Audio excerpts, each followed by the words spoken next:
Buenas noches, tengan ustedes muy buenas tardes, tengan ustedes muy buenas tardes. ¿Qué tal? Vamos a dar por iniciado la semana número 5 de la unidad didáctica de metodología de desarrollo del software del Instituto Superior Tecnológico Público Julio César Tello del distrito de Villa El Salvador. Como ya es costumbre, por favor coloquen presente dentro del chat mientras yo voy compartiendo mi pantalla.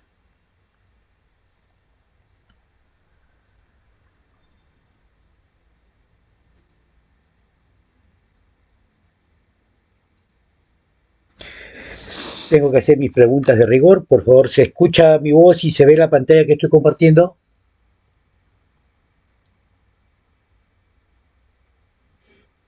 Perfecto, muy amable, muchas gracias.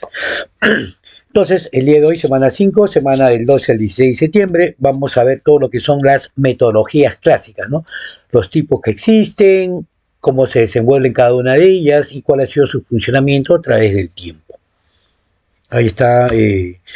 Bueno, a través del tiempo, en los años antiguos, ¿no? Había mucho deseo de desarrollar software, mucha necesidad, deseo no, de necesidad por parte de las empresas. Las empresas requerían de estos software para poder desenvolverse y desarrollarse como tal, ya que empezaban a generar gran cantidad, de volúmenes de información. Empezaban a generar tanta cantidad de información que físicamente ya no tenían lugar donde almacenar. Y esto traía consigo demasiado problema, ¿no? Las búsquedas de esta información, la velocidad con que se podían procesar esta cantidad de datos era ya un problema enorme para estas empresas. Eso originó que se empiece a desarrollar software, pero de una forma desordenada. Es decir, existían criterios de desarrollo personales, cada uno desarrollaba de acuerdo al criterio o a la forma que ellos miraban y veían, ¿no? Cómo desarrollar y cómo veían el entorno. No existían una metodología, no había una forma estándar de poder decirles, oye, tienen que comenzar haciendo esto, ¿no? Y estas fueron una de las cosas importantes que llevaron a la concepción, ¿no? Y la fundamentación de metodologías y que tienen que ser adaptadas al desarrollo de software, ¿no? Entonces, esto es lo que empiezan ellos a generar todas estas cosas. Es por eso que ahí aparecen las famosas metodologías tradicionales. Bueno, se le llama tradicional porque ahora se le ha separado, ¿no? Porque existe una metodología ágil, ¿no? Pero este tipo de metodología que era normalmente orientada para el desarrollo de software, una de las cosas, digamos, o las características principal de esta metodología es que todo tenía que utilizarse o todo tenía que hacerse desde el inicio, ¿no?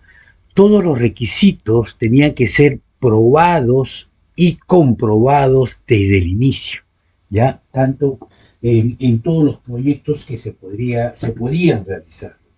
Esta era una de las cosas rígidas dentro de todo este entorno, y eso era lo que causaba normalmente los problemas en el proyecto. Por eso los proyectos duraban bastante, eran a largo plazo, no eran proyectos cortos. Estos proyectos se desarrollaban y duraban pues 6, 8 meses, un año, dependiendo, como le digo, el tipo de software que se tenía que ver, ¿no? Esta metodología era muy pesada. Ahora, ¿cuáles eran las ventajas, por ejemplo, de esta metodología, ¿no? Una de las cosas que se le conocía en ese tiempo es que se llevaba una documentación exhaustiva, es decir, que cada proceso, cada actividad que se realizaba estaba claramente detallada. O sea, no había ningún problema en poder encontrar las cosas, ¿no? Simplemente estaba ahí, era como un diccionario. Entonces, cada una de las cosas estaban ordenadas y estaban en su sitio. Se iba uno de los, digamos, vamos a hablar así desde el punto de vista trabajadores o de los roles, no tenía ningún problema cualquier persona que llegaba. ¿Por qué? Porque realmente lo único que tenía que hacer era empezar a leer todo el proyecto y quedaba y podía continuar donde se quedó la anterior, ¿no? Entonces, esa era una de las cosas, ¿correcto? Que se llevaba una documentación exhaustiva de todo el proyecto, de todas las actividades que se hacían, ¿no? Se llevaba un plan de proyecto, es decir, que se planificaba desde el inicio claramente el tiempo que se iba a realizar, el importe, el costo que debería realizarse por cada actividad, por cada grupo de trabajo que había, por cada objetivo definido, ¿no? También habían estaban definidos los roles, ¿no? Y estos roles, qué actividades iban a realizar, ¿no? Y en qué momento iban a aparecer. Porque existía una persona podría tener 2 o 3 roles, y eso ya lo saben ustedes, porque no se hablan de personas, ¿no? Se hablan de actividades y los tipos de desenvolvimiento que pueden realizar en tu proyecto. Porque en algún momento yo podré ser analista, en otro momento puede ser desarrollador, o de repente soy diseñador y después en otro momento puede ser un testeador, ¿no? Entonces, aquí se hablan de los roles. También otra de las ventajas que tenía esto, que la evaluación era cada fase se podrían obtener algunos cambios, ojo, pero estas fases pues eran grandes, eran pesadas, ¿no? Y obviamente funcionan bien en proyectos de innovación, es decir, en proyectos nuevos, proyectos que no existen, ¿no? Proyectos que se tienen que crear. Entonces, en estos casos, este tipo de proyectos sí, porque las personas no conocen, no saben, ¿no? Entonces, la idea de empezar a aprender y analizar completamente todo el proyecto, entonces era factible para el uso de esta metodología, ¿no? Y bueno, el seguimiento detallado en cada una de las fases, ¿no? Cada una de esas fases era, había un control estricto en cada una de estas fases, como dice acá, ¿no? Bueno, desventajas. Altos costos al implementar un cambio. Ya esto lo vamos a hacer un poquito más adelante para explicarlo, ¿no? Se ejecuta cada etapa una sola vez. Lo que se define en cada etapa es inamovible y hasta que no finalice con éxito una etapa no se pasa a la siguiente, ¿no? Entonces, este era uno de los grandes problemas que tenían esta metodología, ¿no? Es decir, que si nosotros definíamos análisis, diseño, desarrollo, entonces si yo estaba en pleno desarrollo, yo no podía y encontraba que una parte del diseño, una parte del análisis, no podía, se encontró un efecto cambio porque el usuario, el cliente determinó de que no, mira, yo me equivoqué, no podía, no se podía regresar, ¿correcto? Entonces, si yo de repente ya tenía el avance en el análisis, no podía hacer un diseño, porque necesariamente tenía que acabar todo el análisis completamente, todo lo que eran los requerimientos, funcionales y no funcionales. Si estaba terminando un módulo, no podía testearlo porque tenía que esperar que se acabe todo el software completo para poder recién hacer el testeo, ¿no? Esa es una de las grandes dificultades que tenía esta metodología, ¿no? Obviamente el usuario no ve el producto hasta el final, ¿no? Una vez que se desarrolla todo completamente, recién se entrega. Bueno, la evaluación de riesgo es más compleja. ¿Por qué? Porque a las finales, pues, ¿no? Nosotros no sabemos en qué momento puede fallar porque esperamos hasta el último, ¿correcto? O en cada fase hasta el último para saber si podemos seguir o no seguir. Y nuestro cliente deberá ser capaz de describir y entender un gran nivel de detalle para poder acordar un encalce del proyecto con él, ¿no? O sea, es decir que aquí nuestros usuarios, nuestros clientes deben conocer realmente cómo funciona todo el sistema, ¿no? A gran detalle para que nosotros a la hora que empecemos a recopilar toda esta información no tengan ningún tipo de problema. ¿Por qué? Porque como les decía, ¿no? A la medida que nosotros íbamos avanzando y pasamos a la siguiente fase y por ahí el cliente de alguna otra manera decía, oye, faltó esto, nos hemos equivocado, esto tiene que llegar hasta acá, digo, ya no se podía, ¿no? ¿Por qué? Porque este era, como les digo, uno de los grandes problemas que existían en ese tiempo. Tipos de metodología, ¿no? Vamos a ver algunas metodologías. Una de las primeras es el waterfall, lo que es cascada, ¿no? Esto normalmente es lo que casi siempre se ha utilizado, ¿correcto? Es dominada así por la posición de las fases en el desarrollo, es decir, que una no comenzaba, sino arrancaba la otra, ¿correcto? Entonces, si yo estaba en el diseño, yo no podía codificar hasta no acabar, ¿no?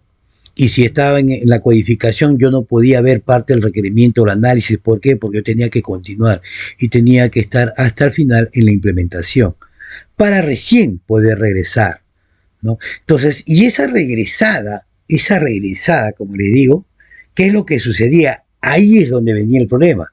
Y eso es lo que justo quería decirles a ustedes en esta parte, ¿no? Altos costos al implementar un cambio. ¿Por qué? Porque tengo que regresar hasta donde yo he ido. Si veo que el requerimiento está fallado en el testeo, entonces el requerimiento, una vez que se ha modificado el requerimiento, ¿qué tiene que hacer? Tiene que pasarse al análisis.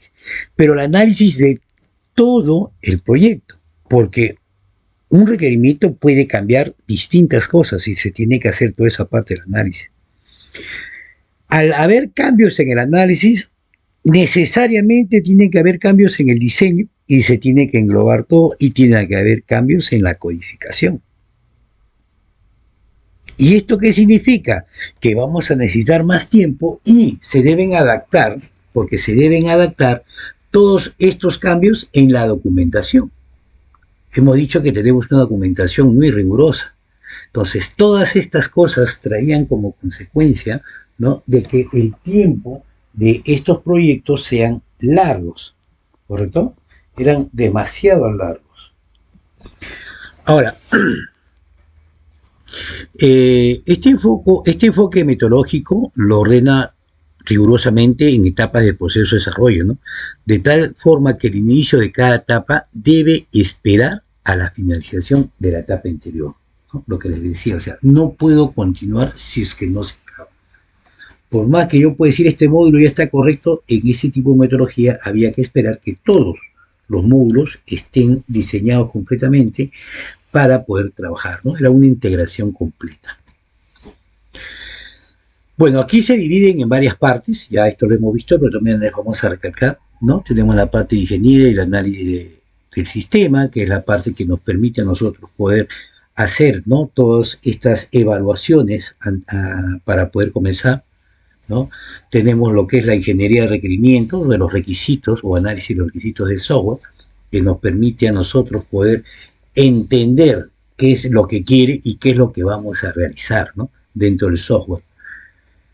Vamos a plasmarlo en documentación, ¿no?, las especificaciones de los casos de uso, vamos a hacer los detalles de cada uno de ellos, para que después estos detalles vayan a la parte del diseño, ¿no?, el modelado, que lo conocemos ahora, ¿no? Empezamos a modelar todo el diseño, desarrollando nuestros diagramas de caso de uso, desarrollando nuestros diagramas de clase, de objetos, nuestros diagramas de actividades, ¿no?, nuestros diagramas de secuencia ya desde el punto de vista del programador o del diseñador analista, para que el programador pueda desarrollar el software y poder ejecutar y hacer las pruebas respectivas más adelante. De ahí viene la codificación, que es la parte de convertir, ¿no?, el diseño en el lenguaje de programación requerido, ¿no? ¿Qué tipo de lenguaje? Ya eso es decisión del programador o del jefe del equipo, en las cuales, ¿no?, dependiendo también de la infraestructura de hardware que pueda tener la empresa, lo tengan que desarrollar, ¿no? Lo quieren trabajar en Python, lo quieren trabajar en PHP, en C#, en Visual Basic, lo quieren hacer en Java, ¿no? Ya esa es decisión de el proyecto con la empresa para ver cuál sería la mejor estructura o plataforma para poder trabajar el software, ¿no? De ahí viene la prueba, el testeo de que esté funcionando correctamente. Aquí también la prueba demora. ¿Por qué? Porque se está probando todo el sistema, ¿no? En esta parte de probar el sistema, también muchas veces, por la premura del tiempo, no se hacía correctamente y se entregaba, ¿no? Entonces, aquí en la parte de mantenimiento, que en realidad debería ser, debería ser, ¿no? Las nuevas adaptaciones o cambios que deberían existir en el software para mejorarlo, también entraba la parte de las modificaciones del software por los errores constantes que existían, ¿no? Al ser un proyecto completo, complejo, no se tiene pues un control específico, ¿no? De cada uno de los módulos. ¿Por qué? Porque se trabaja de forma global. Encontrar algunos errores, hay veces no era del módulo específico, sino que se arrastraba de otros módulos o de otra data que había sido mal ingresada, ¿no? Por una falta de repente de control que puede haber habido en este tipo de cosas, ¿no? Entonces, esa era una de las situaciones que conllevaba a lo que era el mantenimiento, ¿no? ¿Qué desventajas tiene esta metodología, ¿no? De cascada, ¿no? Los proyectos reales raramente siguen el flujo secuencial que propone el modelo, ¿no? Entonces, en realidad sí, es verdad, ¿no? O sea, hay veces la premura del tiempo hace de que esto se avance rápidamente, ¿no? Es difícil para el cliente establecer explícitamente el principio de todos los requisitos, ¿no? O sea, queremos hacer un proyecto fuerte, imagínense sentarme y estar, o sentarnos, ¿no? Con los clientes y estar preguntándole todo, de todo, no, no por partes, está preguntándole todo, de todo y de todo, ¿no? Entonces, él puede dominar una parte de todo el área, tiene conocimiento del resto, pero no tanto, ¿no? Entonces, involucrar a muchos más usuarios, ¿no? Entonces, hacía de que esto sea un poquito más pesado. Y obviamente el cliente debe tener paciencia, ¿no? Si no tiene paciencia, el cliente ni ahí, ya van 2 meses, ya van 3 meses, y no veo nada. Ya van 6 meses, van un año. Yo sigo pagando y hasta ahora no veo nada, ¿no? Entonces, muchos de estos proyectos han quedado así a media temporada. ¿Por qué? Porque no se ve. O sea, esta metodología es que yo te entrego al final. Si te digo un año, en un año te lo entrego. En el día 364 te lo estoy entregando, 365. Te estoy entregando el software. ¿Qué puedo ver? No vas a ver nada porque no vas a entender, ¿no? Todo va a ser estructura, todo de repente por ahí, todo suelto, ¿no? Entonces, él no va a entender, lo que él necesita ver son resultados, pero lamentablemente, como les digo, este tipo de metodología hace que los resultados se vean al final, no al inicio, ni en la parte intermedia, ¿no? Que varía bastante con las metodologías ágiles. En la otra metodología tradicional que es el prototipo, ¿no? El prototipado, ¿no? ¿Qué es un prototipo? ¿No? El prototipo es un modelo, es una copia de lo de lo que el sistema debería ser, ¿no?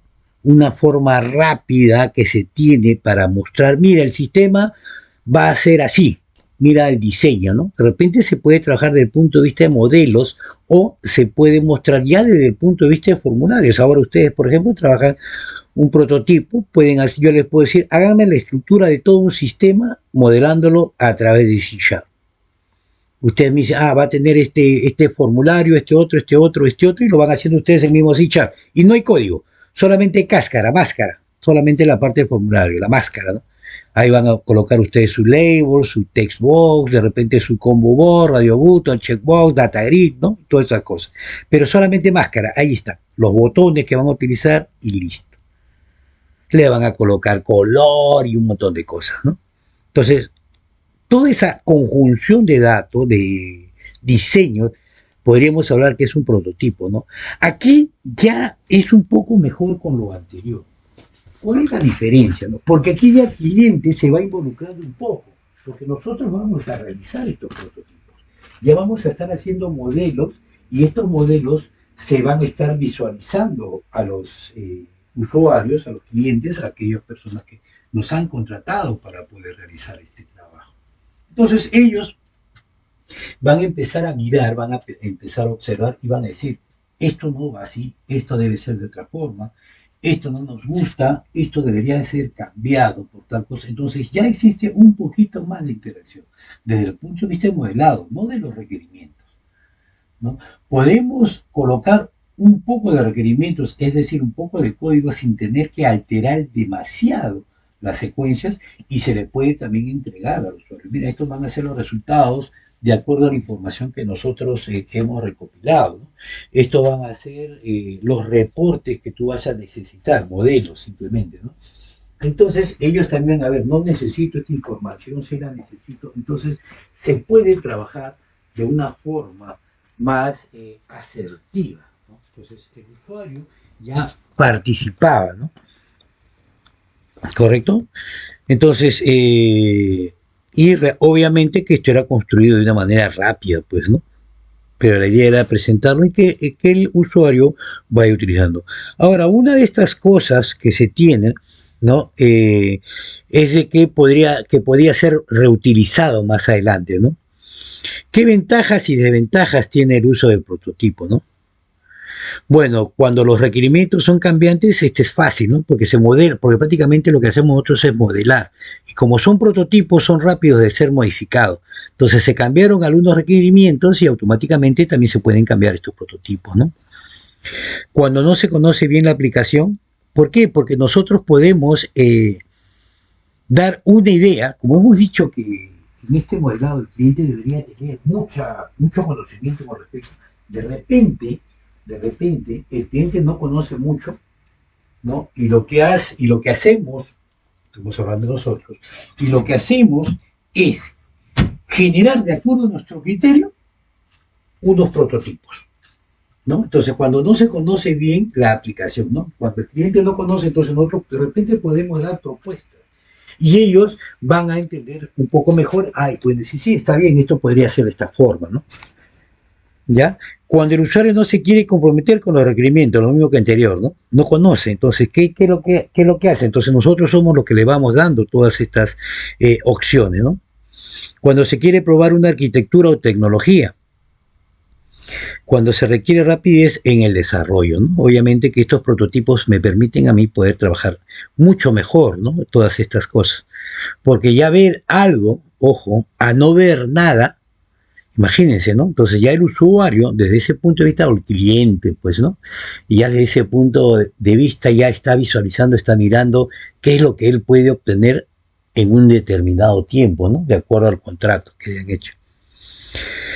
Desventajas, no se conoce cuándo se tendrá un producto aceptable. Es decir, es verdad, ¿no? Como son prototipos y estos prototipos son cambiantes, o sea, a cada rato voy cambiando, ¿cuál de todos estos va a ser al final el que se va a utilizar, ¿no? Entonces, eso también crea bastante incertidumbre a la vez. No se sabe cuántas iteraciones serán necesarias, es decir, te presento un formulario, cambia esto, lo vuelvo a presentar, ahora cambia lo otro, ¿no? Entonces vamos a estar iterando, dando vuelta, de repente un formulario 5, 7, 8 veces, ¿no? Y muchas veces es así. Da una falsa ilusión al usuario sobre la velocidad del desarrollo. Obviamente, al entregarle solamente un modelo, ¿no? Al entregarle este prototipo donde no tiene codificación, solamente es la parte del diseño. Entonces, el usuario se crea expectativa diciendo, ah, ya se está acabando, ya me lo van a entregar, ¿no? Y en realidad no es así, ¿no? Ustedes han visto esa parte del diseño, ustedes saben muy bien, ¿no? Que el diseñar fácilmente es rápido, ¿no? Tenemos herramientas para poder hacer todas estas cosas y se trabaja con una gran rapidez, obviamente, ¿no? Y esto el usuario de repente lo voy a tomar a mano como que el proyecto es fácil, se acabará en una semana o semanas, ¿no? Se puede volver el producto aún y cuando no esté con los estándares, ¿no? Entonces lo que pasa es que aquí el producto va a entrar, como les digo, en un sinfín, ¿no? de, eh, de imágenes, ¿no? De modelos en este prototipo pensando de que está bien, ¿no? Y a veces no se están cumpliendo los estándares, porque la idea es entregar de acuerdo a cómo se establecen las metodologías, ¿no? Muchas veces nosotros avanzamos, mostramos los prototipos y no tenemos una injerencia con respecto a, digamos, la normatividad o a las buenas prácticas que se pueden realizar con respecto a esto, ¿no? De ahí tenemos el otro modelo, ¿no? Que es el modelo espiral, ¿ya? Este modelo en espiral es casi parecido al de cascada, ¿correcto? Pero aquí se le añade, perdón, el concepto de análisis de riesgo, ¿no? ese análisis que es el que nos dice, ¿lo hacemos o no lo hacemos? Y donde ustedes comiencen, ¿no? Si lo hago, no lo hago, ¿no? Entonces, este se divide en cuatro partes, ¿correcto? La planificación, el análisis de riesgo, lo que es la ingeniería y lo que es la evaluación del cliente, ¿no? Esto, en realidad, lo que hace, además de esto, se subdivide, pues, en actividades, ¿no? Se subdivide en actividades. La parte de la planificación, ¿no? La primera parte, la parte de la planificación, pues obviamente va a partir desde ¿no? La comunicación con el cliente, de que nosotros nos comunicamos con él, desde que empezamos a realizar acuerdos de qué es lo que se necesita, ¿no? Simplemente, ¿no? De ahí comenzamos con la segunda parte, que es la planificación. Entonces, ¿qué empiezo a planificar? ¿No? Como hemos visto anteriormente, empezamos a desarrollar todas estas actividades que se deben realizar a lo largo de todo el proyecto. Roles que van a entrar, aquellas personas, perdón, roles que van a trabajar, el tiempo y qué actividades deben desarrollar en este determinado tiempo que estamos viendo, ¿no? Y cuál es el costo que implica realizar cada una de estas actividades para, obviamente, poder llevar a cabo una buena planificación, ¿no? De ahí viene la segunda parte, que es el análisis de riesgo. ¿Qué es el análisis de riesgo, no? Entonces, acá tenemos que ver una cosa. ¿Podemos hacerlo? La primera, ¿no? ¿Podemos hacerlo o no podemos hacerlo? Este tipo de proyecto, dentro de su gran magnitud, vamos a suponer, vamos a proponer este tipo de... Estamos en la capacidad de poder desarrollarlo, contamos con el personal idóneo, con los conocimientos, porque ahí vamos a establecer. O sea, ya las actividades están realizadas, ojo, se han hecho las actividades que ahora vamos a analizar. Si de acuerdo al presupuesto que está estimado, vamos a contar con profesionales que puedan darse íntegra en un tiempo determinado, ¿no? Cumplir con las expectativas que nos ha dado el project manager, el administrador del proyecto, ¿no? O el gestor de proyectos y la empresa, tenemos el suficiente, digamos, tiempo y conocimiento para poder desarrollar lo que se nos ha solicitado. Contamos con los equipos necesarios como entidad, como, ¿no? Como desarrolladores y software, vamos a colocar, ¿no? Para poder desarrollar todos los que nos piden durante estas actividades, ¿correcto? Entonces, todas estas cositas, todas estas cosas se ven en el análisis del riesgo, ¿no? La empresa invertirá en el transcurso del tiempo, también se la tiene, hay un presupuesto ya establecido para nosotros para poder trabajar, porque ojo, muchos proyectos de desarrollo de software han quedado ni siquiera en medio camino. Han comenzado inclusive utilizando metodologías ágiles o tradicionales. Comienzan y automáticamente a los 2 meses quedaron al aire, ¿no? Porque ya no hubo presupuesto, porque aparecieron otros proyectos que tenían más prioridad o mayor prioridad, para expresarse bien dicho, ¿no? Entonces ahí comienzan todas estas cosas. Entonces ahí nosotros tenemos que ver, realmente este proyecto que queremos realizar es importante para la empresa. Ojo, aquí estamos hablando que tenemos un departamento de informática, ¿no? Ustedes como ente externo, ¿no? Ustedes, si son externos, van de frente y desarrollan porque para eso lo están llamando, ¿no? Para eso ya le van a pagar y punto. Acá estamos hablando de proyectos, o sea, de empresas que trabajan a base de proyectos, ¿ya? Por si acaso, o sea, ya ellos tienen determinado tipo de cosas, entonces, sí, y se está viendo todas estas cosas. O sea, acuérdense que estos prototipos normalmente pues, se utilizan cuando se trabaja dentro de una empresa, ¿no? ¿Ya? Entonces, por eso les decía, ¿no? Entonces, obviamente, si a ti te dicen, quiero que me desarrolles un software y tú le vas a cobrar $2.000 acá, ya hacen un contrato. Y así el usuario o el cliente lo anule, tú tienes un contrato que te avala y te tiene que pagar, ¿no? ¿Me puedo entender? Pero cuando estamos hablando de que ustedes pertenecen a un centro informático que trabaja por una determinada empresa, entonces ahí tienen determinado tipo de proyectos, hay problemas, van a encontrar problemas a montón. Desarrollo de software, uff, cualquier cantidad, ¿no? Y cada uno de ellos es un proyecto. Entonces hace su conjunto de programas y ahí se hace su portafolio de proyectos, ¿no? Entonces, ahí todos estos proyectos deben tener un análisis de riesgo.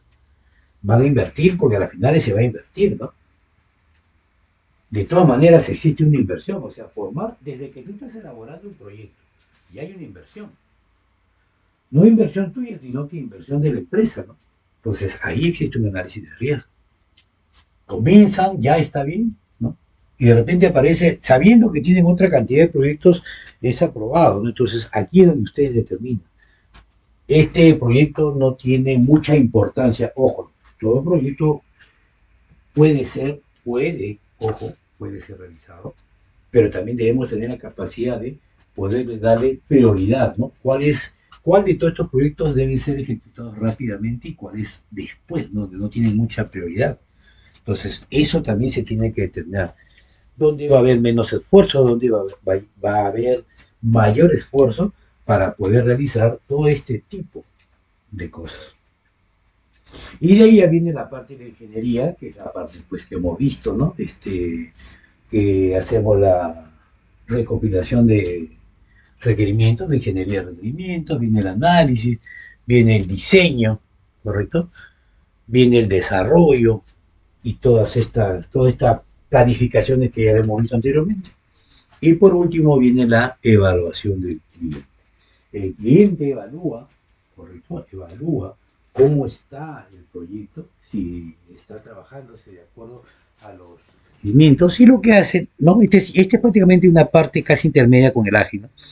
Y lo devuelve y comienza nuevamente el modelo, ¿no? A ver en cada una de estas etapas nuevamente el análisis de riesgo y así sucesivamente hasta acabar con todo el proyecto correctamente, ¿no? Metodologías ágiles que sí, metodologías, perdón, tradicionales que todavía se siguen llevando a cabo, que se siguen trabajando correctamente todas estas, ¿no? Acuérdense de que una de las ventajas de la metodología tradicional es que cuando no se conoce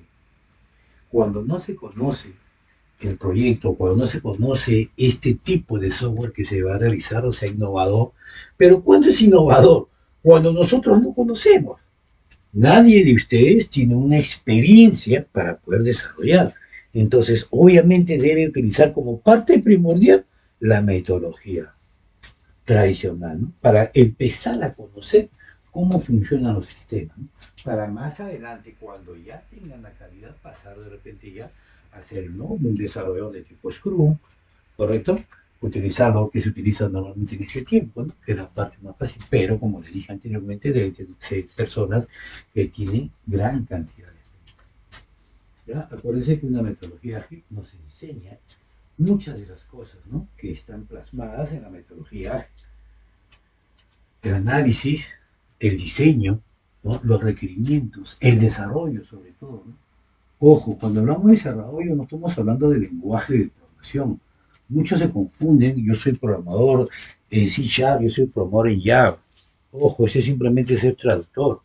Hablar de desarrollo es saber colocar las instrucciones en un determinado momento, donde hagamos que el equipo no sufra a la hora que nosotros insertemos estas sentencias.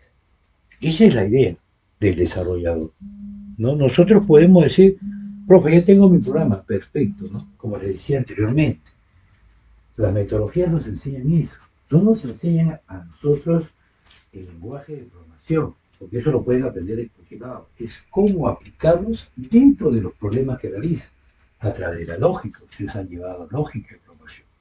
Entonces, esa lógica a mí me permite poder saber cómo debo utilizar las cosas en los momentos necesarios. ¿Qué debo utilizar? ¿Qué me conviene poder trabajar dentro del proyecto, ¿no? El proyecto también. ¿Qué debo utilizar? ¿Qué tipo de arquitectura o paradigma voy a utilizar para poder desarrollar este software, ¿no? quiero trabajarlo en una arquitectura cliente-servidor, en una arquitectura, por ejemplo, de N capas, o una arquitectura modelo vista controlador, ¿no? O sea, ahora, ¿cómo decido eso? Ya eso lo van a ver ustedes de acuerdo a las necesidades y el grado de experiencia que ustedes van a desarrollar, ¿no? Porque cada una de ellas, dependiendo del tipo, el peso del software, entonces ustedes van a tener que utilizar alguna arquitectura.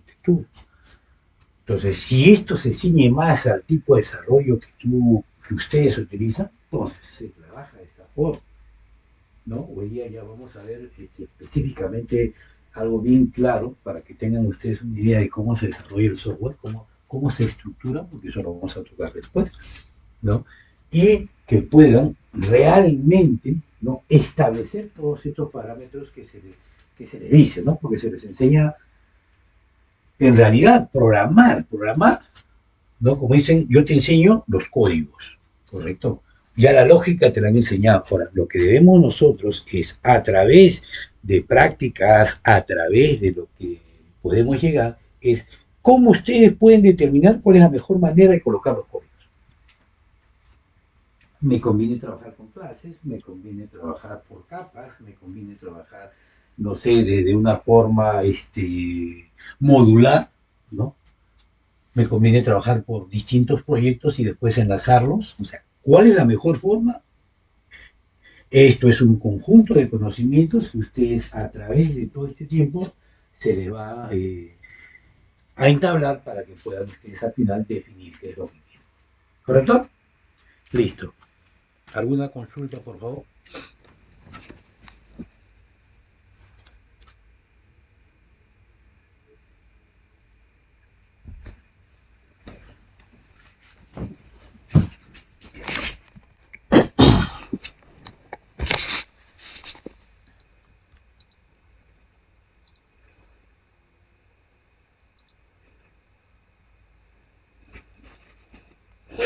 Ah, verdad, la doctorita está de viaje, ¿no? Listo, acá, a ver.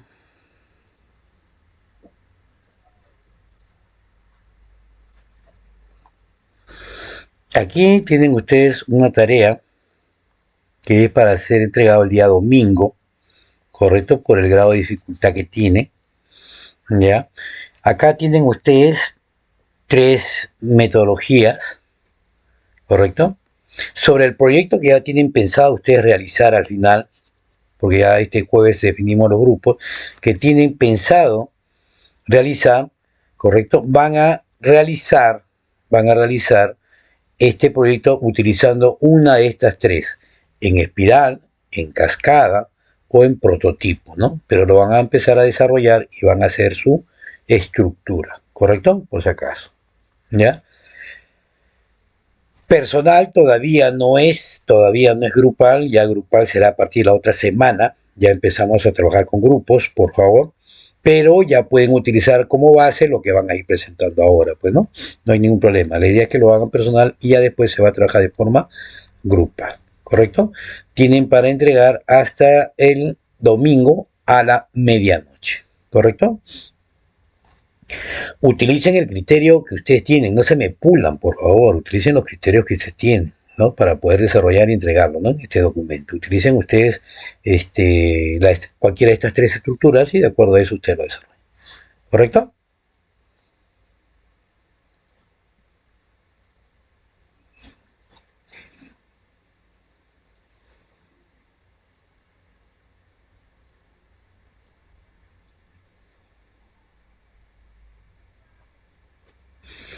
Listo, como signo de confirmación, por favor, levántenme la mano. Levántenme la mano, no, levanten la mano. No sé, levántenme la mano ya que me van a pegar después. A ver cuántos están presentes. Abraham, ahí está Abraham, ¿cómo no está Abraham? Y ataco, qué milagro, y ataco, ¿eh? Ahora sí.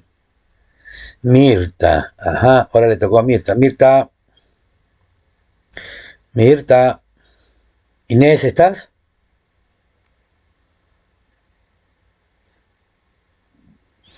Inés, Inés a la una. Ah, está, listo. Déjalo ahí nomás. Mirta, Mirta, ahí está, ya se despertó.